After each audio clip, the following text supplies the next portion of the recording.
Hello and welcome. It's another edition of Skill for You, the platform where awareness on the importance of vocational training, skill acquisition, and everything else along that line is being projected. And of course, we break down these issues into simple terms that you can understand so you understand what we're talking about. Welcome to the program. My name is Patience. It is always a delight to be here. For a while now, we have been projecting the Honey Treat Trade Academy a bit more, which is like the foundation of what we're doing here. And the reason being that we want more people to get to know us better and also to know the many good things we're doing. On today's episode of the program, we'll be talking with some of our funding partners. They are called the ISHK Tolaram Foundation. We have two gentlemen from there, and they'll be telling us a whole lot about what they've been doing in terms of driving entrepreneurship through vocational training. So, quickly, let me introduce our guest on the program today. It's a pleasure to have the program director from ISHK Tolaram Foundation, the person of Mr. OJ Ivagba. You're welcome to the Good show. afternoon. It's a Good pleasure to have be you here. here. Yeah, same here. Thanks Welcome for the to the show. opportunity. Thank you. All right. And also, we have the program manager, ISHK Tolaram Foundation, the person of Mr. Abiola Oyeneye. Thanks for having me here. You're welcome. It's an honor to have you here. And of course, it won't be a complete program if we don't have the other half, of the whole arrangement also on the program. I'm talking about the MD CEO, Honey Treat Trade Academy. He's also the MD CEO of Honey Treat Global Services Group. It's a pleasure to have Builder Shoyebi Samson on the program. Nice to have you on the show again, sir. Thank you for having me, madam. Now that we have you around, we are enjoying your presence. It's good It's a now. good thing. Always a pleasure to sit with you anytime, any day. Welcome again. Thank you. Okay, so essentially on the program today, we're beaming our spotlight on the ISHK Tolaram Foundation. A lot of people don't know a whole lot about what you do, and also be talking about how you are helping individuals through skill to actually start up businesses and also scale their business. So that is what we're looking at today. But first, we'd like to start by getting to know the foundation a bit better. What is ISHK Foundation really about? Let me start with you, Mr. Ivagba. Thank you so much. So it's called ISHK Tolaram Foundation. Tolaram, as some might know, is a diversified business, and Okay. the foundation really quite affiliated with the business, but very much independent by itself. Started by a chairman, Mr. Mohan Vaswani, based on their culture of philanthropy, which is over 100 years old. Wow. And so essentially what we do is we develop and we support quality education, health, and skilling programs across our geography. So we're headquartered in Singapore. We have operations in Indonesia and, of course, major operations in Nigeria also, which is where we've come from, Wow. the foundation here in Nigeria. So that's what we Wow. do. Design, we develop, we support quality programs, essentially in skilling and healthcare in Nigeria, targeted at underserved communities to improve the quality of their life. So that's our goal. When you say underserved communities, I'm sorry, the interpretation of that is fast changing, with the new dynamics with our economy and all of that. So, are you looking at it from that angle? Is it becoming more of an all-inclusive arrangement now for Nigerians? Yeah, Do you get what I mean? I know what you mean. The dilemma is that we appear to be increasing in the poverty rate, right? So what you're trying to say is a lot of people are falling into Exactly, that category. Yeah, exactly. so we're quite responsive to that because we also understand what's going on in our economy, what's going on in our social-political space. So yeah, we're trying to capture as much as we can, even with that definition, like you said. Okay, all right, good to know. All right, Mr. Oyeneye, let's talk a bit more about what the foundation has done so far. I'm particularly interested in the areas of skill. All right, so let's look at that. Thank you very much. So, I mean, for us, we are from the skills program portfolio, and we've since the foundation started in 2017. We've started our skills training program, which is called the ISHK Skills Hub. Through that program, what we do is really to provide vocational training scholarship to underserved individuals in Lagos, Nigeria, people who have identified this skills as something they want to do, but can't typically afford to be able to cover the typical cost to acquire this training. So we provide them this opportunity to be able to access this training. Since we started, we don't organize the technical training ourselves. We've partnered with reputable organizations like HTA and others to provide this training to young people in Nigeria. So what do you provide? So currently we have 6 skilling pathways, which are masonry and tiling, furniture and carpentry and furniture making, plumbing and pipe fitting, fashion, solar installation, and HVAC. That is heating, ventilation, and AC. Right. So those are the 6 skills area that we currently offer training in. And since we started, we've trained more than 1,200 youth. And I can say that over 70% of them are in paid employment already, which shows the impact you are making in the society. Because, of course, we understand the challenge of unemployment in Nigeria and even globally, really. And there has been a time when there was over dependency on getting white collar jobs, right? And we wanted to provide opportunities in this space because people were not doing anything. People were going into social vices and wanted to, change that narrative, And the vocational training area, right? So like masonry, tiling, building construction generally. We had guys from other neighboring country coming to access jobs in that area because our young people were focused in other directions of getting white collar jobs. But I think essentially, right?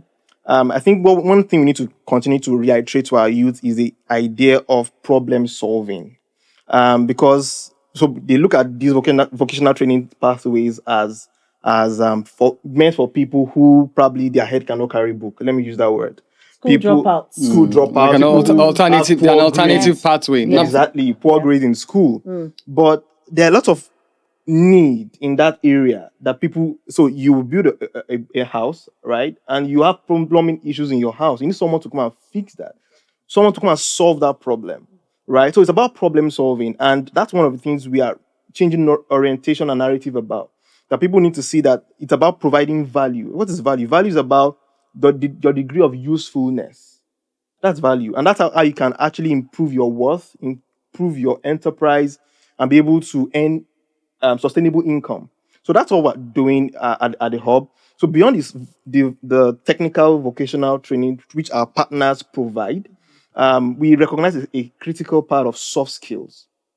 Because without the soft skills component, we've seen that a lot of people, young people, still struggle to be able to thrive in their different endeavors in this space. So we've integrated soft skills into our training program to ensure that they have the requisite mindset, orientation, paradigm shift to be able to even begin to get to know themselves better, to before they even go into the training in itself. That's a very good one, because if you yourself, you don't even respect yourself for what you do, or even like what you're doing, then there's a problem. For instance, a carpenter not being able to stand tall and say, I am a carpenter, and be proud, in your labor. That's what you're trying to say. Exactly. That's a very good one. So we've seen testimonies from our trainees where, so we do the soft skills and we measure the impact. We get feedbacks from them. How have this session helped you? And we hear a lot of them telling you that, wow, mind blowing. And before I can hardly communicate or express myself, but now at least I have a framework to use to sell myself, to present myself to audience. Some people is the emotional part of being able to even work with people. because our sessions, our soft skills sessions, we cover things on leadership, communications, personal effectiveness topics, and capacity building, really. So, and we see a lot of our young people get transformed from there. And I mean, the testimonies we have from our partners, even HT and other ones, is that our training seems to be different from other other youths from other kind of programs, Similar programs, yeah. similar program, because of that mindset shift they've had from the beginning of the program. All right, we'll come back and talk a bit more about the impact so far and how you actually measure that. Now, when we come back, we'll be talking with Builder Shoebi. Do you know that learning a skill can actually project you in good light, not just for better employment in Nigeria, but also internationally? The informal sector in Nigeria contributes more than 60% to the growth of the economy. And those that are made up of that sector are carpenters, bricklayers, and what have you, even your plumber who lives around the corner. But what the Nigerian government is doing through the National Board for Technical Education is to harness the potentials of more Nigerian youths and make sure they are properly certified. Basically, I think we need more people like ISHK TOLARAM Foundation. Okay. We need a lot more of them at the moment to save the day. I started the concept of Unity Trade Academy in 2012. And the basis for that was because I saw what skill had done for me as a person and my journey and how it has helped me to navigate the construction journey and to where I was at 2012. Okay. I felt I could replicate that skill in other people, reproduce other people like me. But it was just me. I started the training for free in 2012. We're training women in different skills until 2018 when we made it an academy. And at that point, because I saw that the largest need was in construction, at that point, the then president was talking about a lot of projects they were doing, and they had shortfall in human capacity for construction. They were doing a lot of roads, a lot of development were ongoing, and you had people coming from outside the country to take advantage of that. Whereas our own youths are crying of unemployment. So I felt, why can't we do this? So I started all by myself. We set up the center. We were evangelizing the word. A lot of people don't believe what we're doing at the time. They felt, how can you learn plumbing for 3 months? It's not possible. You need 6 years to learn plumbing, And when you say you are doing a technical training center, people believe that it must be dirty. It has to be for people who are very low IQ people, until when they came into the center and they saw that, this is like a proper school. Okay, so I can learn plumbing here and it will be good. They are communicating to us in English, So that spurred interest gradually. The capacity of what we could do was very, very minimal. We cannot train in a year more than maybe 100 or 150. But with ISHK TOLARAM Foundation's support, they could give us funds to say, go and train 100 and pay support to make sure that the cost of tuition is covered. In one batch? In one batch. Okay. So if I had capacity to train maybe 50 in a year, with 100, we are now 150.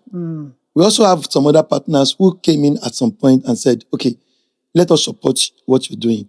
So we need more of people like them to bring this skill into the forefront. We talk about unemployment in Nigeria. I learned recently the qualification for unemployment has been rebased. And now I think it's been rebased to, about 5% or so. But reality is that a lot of people are still underutilizing their capacity. So they are still either underemployed, or not unemployed.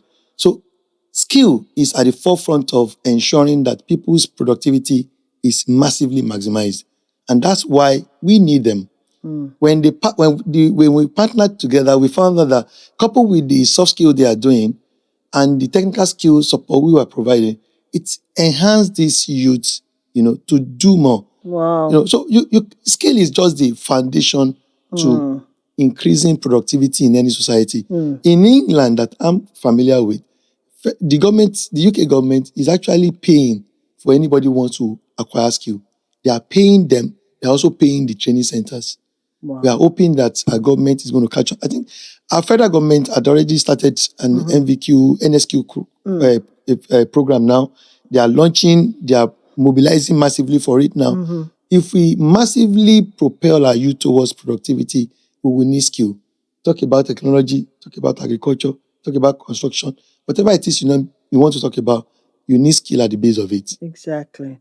Wow, fantastic. All right. So in all the time you've worked with HTA, how would you say the experience has been? Do you regret making No, that decision? How do you if feel we truly? did, this is about the fourth year, we won't be here at Okay. all. All right. I just had to put that out Yeah. there. Okay. So they've been with us, and interestingly, I met with them because it was co-created. So the program was co-created. Okay. We called the experts like HT and others, and we sat with them and we told them what the vision was. Okay. And they were able to tell us, go this way, and we're able to sign up to it. So Okay. they're able to sign up to it. We also commit, to the fact that if you're able to do your part, then we also commit to supporting and providing the leverage to ensure we provide resources in terms of funding, sometimes even our network and our other support system to ensure these youth can transition into becoming productive members of society. So they've been a learning organization, that's what I would say, getting feedback, and they've always been open to continuous improvement.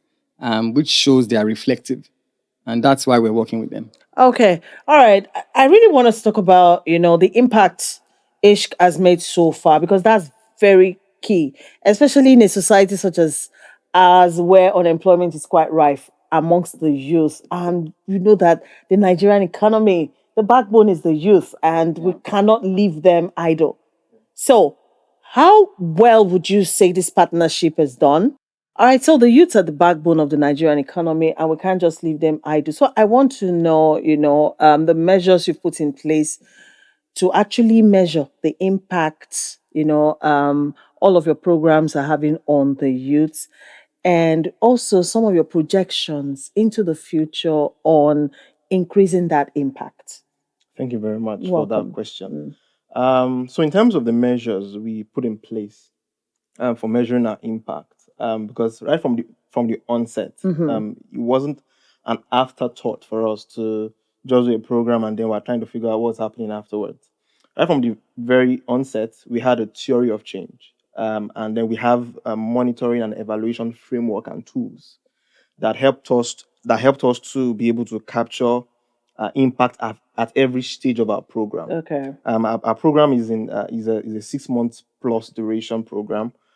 That's like I said, after a participant have been interviewed and deemed eligible for the program, they are invited for the soft skills training program. That's the first point of contact before the 3 months vocational training, and then there's a 3 month paid internship where the training partner source employment partners to take some of those trainings on internship and also remunerate them. We also do a counterpart stipend during the internship. Wow. To Okay. Just to encourage. Yes. Okay. To That's encourage the trainees at that phase. And then after that 3 month paid internship, we also have like the second soft skills where we provide. So at that point, they want to either become business owners, self-employment, or still working with some organizations, which some of them get retained or change jobs. So we do a second soft skills to empower them with all of the tips and strategies they need to be able to do this on that employability and entrepreneurship. So from the onset, we have frameworks to measure impact at each of these levels. So we have tools that we use during the soft skills, where we at the initial phase, the trainees would tell us, okay, what has life been currently when they are just entering the Entering program. into the So some of them program. tell us, Okay. a lot of them, when they're filling those surveys, no income, no income, no income, no income.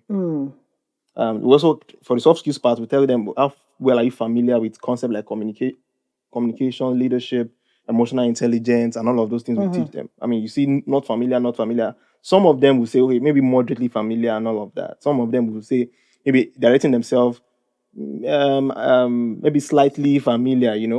But at the last day, when we are also rolling out that same survey, you see a lot of them telling you, taking a 4 and 5, highly familiar. So now. there's a shift. So they are confident that yes, they've not really practicalized that, but they are confident that they have the tool, the knowledge now to be able to, go out there and begin to put that to practice. And the evidence of that is seen when our training partners tell us the behavior. Because beyond the technical performance, which of course there are results during some assessment have been done during the technical phase, the feedback on their attitude and character also attests to the fact that, like I said earlier, they tell us our trainees are different. In terms of the way they behave, the way they are aware of themselves and how they carry themselves. So that speaks to the impact of our soft skills. And some of them, that soft skills is really the major thing for them. So we have tools that measures that during the trainings, and then during the vocational training, we also have tools that measure the impact of that. With the training partner, there are resources and tools, reporting tools that are being shared on a monthly basis, which are shared between both partners to tell us, okay, this is how these people are faring, and then we can also quickly see those things, provide feedback, areas of improvement, like OJ mentioned. That's because we don't just want to just do those programs and then just close our eyes. We are even as funders, we are well involved in the whole process From the beginning right till the very exactly. end. Wow. Involved from That's the good to know. Yeah. So because like when he shared the video of that lady with me, she was talking about who the husband is referring to as the pot of money. I recognized her because we at the soft skills she was there. When we also do spot checks. I didn't mention that we visit our trainees at the training center. We have conversations and interactions with them. We see how they do in class. Sometimes when we come in, they are probably working on some practical. So we see how they also do that, So all of that. So we are able to recognize all our trainees. We are able to recognize all our trainees. I didn't mention, part of what we also do is also that we provide tools to our trainees during the training.